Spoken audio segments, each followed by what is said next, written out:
तो हेलो दोस्तों, आज के मार्केट में आप सभी का स्वागत है। तो बात कर लेते हैं निफ्टी का। पहले जो आज हमने प्रिडिक्शन किया था, देखो हम लोग वेट कर रहे थे कि आपका ये ब्रेक हो जाएगा 18,590। अगर ये ब्रेकआउट होता तो एक अपने को अच्छा खासा मोमेंटम मिलता डाउन ट्रेंड के लिए और अच्छा प्रॉफिट होता हम लोग को।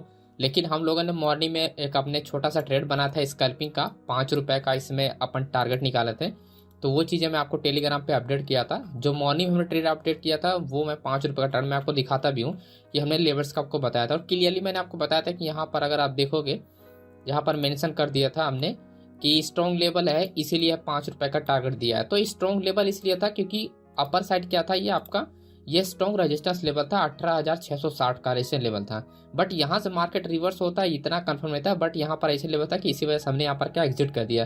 तो हमारा स्टॉप लॉस यहाँ पर बच गया। एंड उसके बाद हम लोगों ने यहाँ पर लास्ट में ट्रेड दिया था एक हमने, ओके, दो ट्रेड दिया था। एक हमने निफ्टी में दिया था 82 पे आपको बाय करने के लिए जो मार्केट है 92 को हाई लगा लगभग ₹10 का।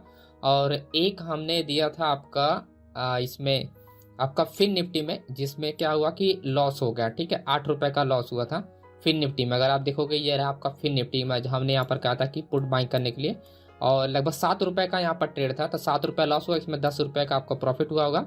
तो ओवरऑल आप कॉस्ट टू कॉस्ट मतलब ओवरऑल स्मॉल प्रॉफिट में होंगे, ब्रोकरेज वगैरह चला गया होगा। ठीक है, तो अब बात कर लेते हैं थोड़ा सा कल के लिए कि कल कैसे अपने को प्लान करना है। तो हमने कल भी डिसाइड किया था, उसी लेवल ट्रेड किया। अब 18,000 आपका 600 इंपॉर्टेंट लेवल है और सबसे इंपॉर्टेंट रेजिस्टेंस लेवल आपका 18,700 है। मार्केट अगर 676 को ब्रेक करेगा तो अपना यहाँ पर प्राइस स्टॉप हो जाएगा। तो एक सेलिंग अपने को देखने को मिल सकता है मार्केट में 18,700 पे। ठीक है, और यही लेवल्स मैं आपको मॉर्निंग में ही बताया था कि 18,700 हमारे लिए इंपॉर्टेंट लेवल है। अगर ब्रेकआउट होता है अप साइड के लिए तो हम यहाँ पर अच्छा खासा प्लान बनाएंगे। लेकिन मार्केट ने ब्रेकआउट भी नहीं दिया है ना। और दोस्तों अगर मार्केट क्या होता है, अगर डाउन साइड ब्रेकआउट होता है, जैसे 18,600 ब्रेकआउट होगा तो हमारा जो टारगेट होगा 18,555 का टारगेट होगा। तो ये हमारा पूरा डिसाइन लेवल है। अप साइड के लिए ट्रेड हम तभी करेंगे जब मार्केट 18,755 के ऊपर ट्रेड करेगा, तभी जाके अप साइड के ट्रेड करेंगे।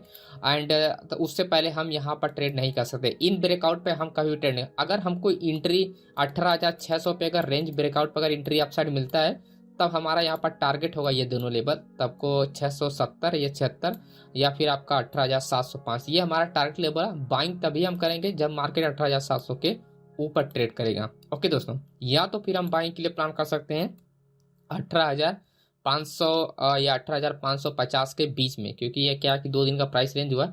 तो अच्छा खासा यहाँ पर क्या हुआ कि बड़े पोजीशन ने बड़े लोग क्या है कि पोजीशन यहाँ पर अच्छा खासा बिल्ड कर रहे हैं, क्योंकि गैप ओपन हुआ था। अब जब भी ये ब्रेक करेगा तो आपको एक फेक ब्रेकआउट होगा, और जब फेक ब्रेकआउट होगा तो आपको रिवर्सल ट्रेंड मिलेगा। तो बहुत अच्छी सिचुएशन ये बना है, ऐसी सिचुएशन बहुत कम है। तो आप ये समझ लो कि आपको यहाँ पर गोल्डन पर छुट्टी मिलने वाला है। कल ही ब्रेकआउट हो सकता है या परसों ब्रेकआउट हो। तो जब भी ब्रेकआउट होगा तो आपको ट्रैप ट्रेड करना है, यानी रिवर्सल के लिए ट्रेड का आपको प्लान करना है।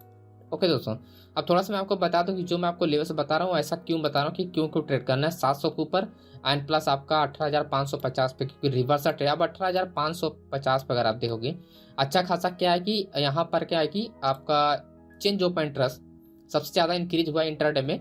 लेकिन अगर आप देखोगे तो लगभग 18,600 पिन के, तो 18,600 जब भी ब्रेक करेगा मार्केट डाउन ट्रेंड जाएगा तो वो नियरली जाएगा 550 के आसपास। ओके, 550 को ब्रेक करेगा और 500 पे होल्ड करेगी प्राइस। तो 500 वाला जो आपका बायर्स होगा वो आपको क्या करेगा, हेल्प करेगा, क्योंकि यहाँ पर हाईएस्ट वॉल्यूम जनरेट हुआ। अब मैं आपको यहाँ पर मीनिंग समझाता हूँ वॉल्यूम का। ठीक है, वॉल्यूम देखो दो तरीके से इंक्रीज होता है ना। मैं आपको बता दूं, पोजीशन जब भी ऐड हो रहा हो तब भी इंक्रीज होता है, पोजीशन जब भी एग्जिट हो रहा तब भी यहाँ पर क्या होता है कि आपका इंक्रीज होता है वॉल्यूम। तो वॉल्यूम दो केस में इंक्रीज होता है, तो ये पॉइंट आप ध्यान रखना है। करेक्ट, चेंज ऑफ इंटरेस्ट सिर्फ एक ही केस में क्या होता है, इंक्रीज होता है, एग्जिट होता है। या तो वो माइनस में चला जाएगा या तो यहाँ पर ये क्या हो जाएगा, चेंज ऑफ इंटरेस्ट ज्यादा हो जाएगा। इसके लिए मैंने ऑलरेडी एक वेबसाइट बता रखा है changeoidata.com पे, वहां पर आप इसको ट्राई कर सकते हो। ऑप्शन चेन में आप वॉल्यूम देख के आप आइडिया लगा सकते हो दोस्तों। ओके, अब जैसे मैं बात कर रहा हूँ कि 500 से मार्केट क्या होगा, बुलिश हो जाएगा। ठीक, कभी भी जाएगा किसी भी दिन। अगर कल मार्केट 500 550 के नीचे ट्रेड करेगा तो 500 से डेफिनेटली मार्केट क्या होगा, एक रिवर्सल आपको स्कैल्पिंग ट्रेड आपको बुलिश ट्रेंड के लिए मिलेगा। और सेम यही सिचुएशन मैं कहता हूँ 705 के ऊपर, यानी मार्केट क्या होगा, जब भी 700 एंड 750 के बीच में रेंज होगा तो क्या करेगा, अगर यहाँ पर आपका 800 वाले पर अगर चेंज ऑफ इंटरेस्ट इंक्रीज नहीं होता है, क्योंकि वॉल्यूम यहाँ पर इंक्रीज है, तो अगर इस केस में हम मानते हैं कि मार्केट क्या होता है, पोजीशन यहाँ पर कम है और वॉल्यूम ज़्यादा है तो हो सकता है पोजीशन एग्जिट भी हुआ। लेकिन अगर कल वॉल्यूम इंक्रीज आपका चेंज ऑफ इंटरेस्ट इंक्रीज नहीं होता है और नियरली जैसे 25,000 30,000 45,000 ऐसे कुछ आसपास होता है और सेम एट द मनी पे होगा, तो आपको ये समझ जाना है कि मार्केट अगर ब्रेक होगा तो आपका 700 750 800 तक भी मार्केट जा सकता है। ठीक, बट आपको इंपॉर्टेंट यहाँ पर ये ध्यान है कि आपका चेंज ऑफ इंटरेस्ट क्या होना चाहिए, यहाँ पर इंक्रीज नहीं होना चाहिए। इंक्रीज मतलब कि ज़्यादा इंक्रीज नहीं होना चाहिए कंपेयर आपका बुलिश कॉन्ट्रैक्ट से। ठीक है, अब वो आपको हेल्प करेगा। आपका यहाँ पर 600 पे 650 एंड 550 से पता चल जाएगा कि हमको आपका 700 अगर ब्रेकआउट होगा तो हमको बाय करना है या नहीं करना है, वो आपको पहले ही पता चल जाएगा। बाकी मैं लाइव मार्केट में डेटा अपडेट करूंगा और पूरा क्लियरली यहाँ पर मैं एक्सप्लेन कर दूंगा आपको, तो इस ग्रुप को जरूर ज्वाइन यहाँ पर लाइव। और कुछ लोगों को देखो यहाँ पर देखो 2 तरीके से जब भी मैं यहाँ पर चीज़ें अपडेट करता हूँ मैं आपको बताता हूँ कैसे आपको अपडेट करना है। जब भी आप एंट्री लो किसी भी पॉइंट पे आप एंट्री, जैसे 37 का मैंने बताया 37 जैसे ब्रेक होता है 37 पे एंट्री लो, तुरंत स्टॉप लॉस। अगर 5 रुपए से 10 रुपए आपको मिल रहा है स्टॉप लॉस 0 करो या 5 रुपए बुक करो, 10 रुपए बुक करो और निकल जाओ, है ना।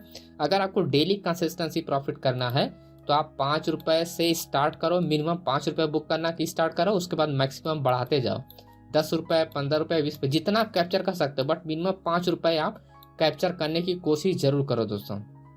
ओके, क्योंकि अगर 5 रुपये आप डेली कैप्चर करने की कोशिश करोगे तो ऑलमोस्ट जो मैं स्टॉप लॉस देता हूँ 10 रुपए के अंदर होता है। ओके, तो एक भी ट्रेड अगर आपका यहाँ पर लॉस होगा तो आपका क्या होगा कि 2 ट्रेड पे यानी 1 ट्रेड या 2 ट्रेड में आपका रिकवर हो जाएगा, यानी एक ही दिन में आपका जो भी लॉसेस वगैरह होगा वो रिकवर हो जाएगा। लेकिन अगर आप 5 रुपये भी नहीं कैप्चर करने की कोशिश करो, सीधा 15 रुपये 20 रुपये करेंगे तो आपका ये रिवर्स होगा ना, तो आपका ये 10 रुपया बहुत भारी पड़ेगा फिर आपको, है ना। तो रिस्क मैनेजमेंट आपको हमेशा बिल्कुल फॉलो करते रहना है। और यहाँ पर आप देखो यहाँ पर अच्छा खासा ब्रेकआउट भी हुआ और उसके बाद क्या हुआ, यहाँ पर मैंने बताया था कि अगर आपका फिन निफ्टी का अगर लॉस होगा तो निफ्टी में आपको प्रॉफिट होगा। यहाँ पर मैंने वॉइस रिकॉर्ड दिया था कि फिन निफ्टी में अगर लॉस होगा तो अपना निफ्टी में अपना प्रॉफिट जरूर होगा, बट निफ्टी का क्या है प्रीमियम भी नहीं बढ़ रहा था, सबसे मेन प्रॉब्लम ये हुआ, है ना। तो बट फिर भी 10 रुपये का यह प्रॉफिट दे के गया। तो आई थिंक आपको पूरा क्लियर हो गया हो दोस्तों। तो thank you so much friend video को देखने। अगर कोई क्वेश्चन होता है तो कमेंट कर सकते हो आप लोग, मैं आपको रिप्लाई जरूर दूंगा। एंड जैसे कि बहुत लोगों क्वेश्चन आता है वॉल्यूम वाला एंड चेंज ऑफ इंटरेस्ट वाला, तो मैंने ऑलरेडी आपको बता दिया कि वॉल्यूम देखो 2 ही केस में इंक्रीज होता है, चेंज ऑफ इंटरेस्ट एक केस में, है ना। तो पर्टिकुलर 3 स्ट्राइक प्राइस को टारगेट करना है। जब से मैंने आपको बता रखा है कि आपको 2 स्ट्राइक प्राइस पे या तो सेलर्स या तो आपका 2 स्ट्राइक प्राइस पे क्या होना चाहिए, बायर्स होना चाहिए, ठीक है, या तो 2 स्ट्राइक प्राइस पे सेलर होना चाहिए।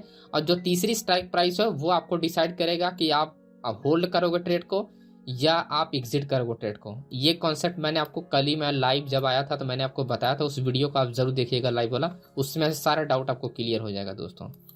ओके, तो thank you so much friends and मिलते हैं नेक्स्ट वीडियो।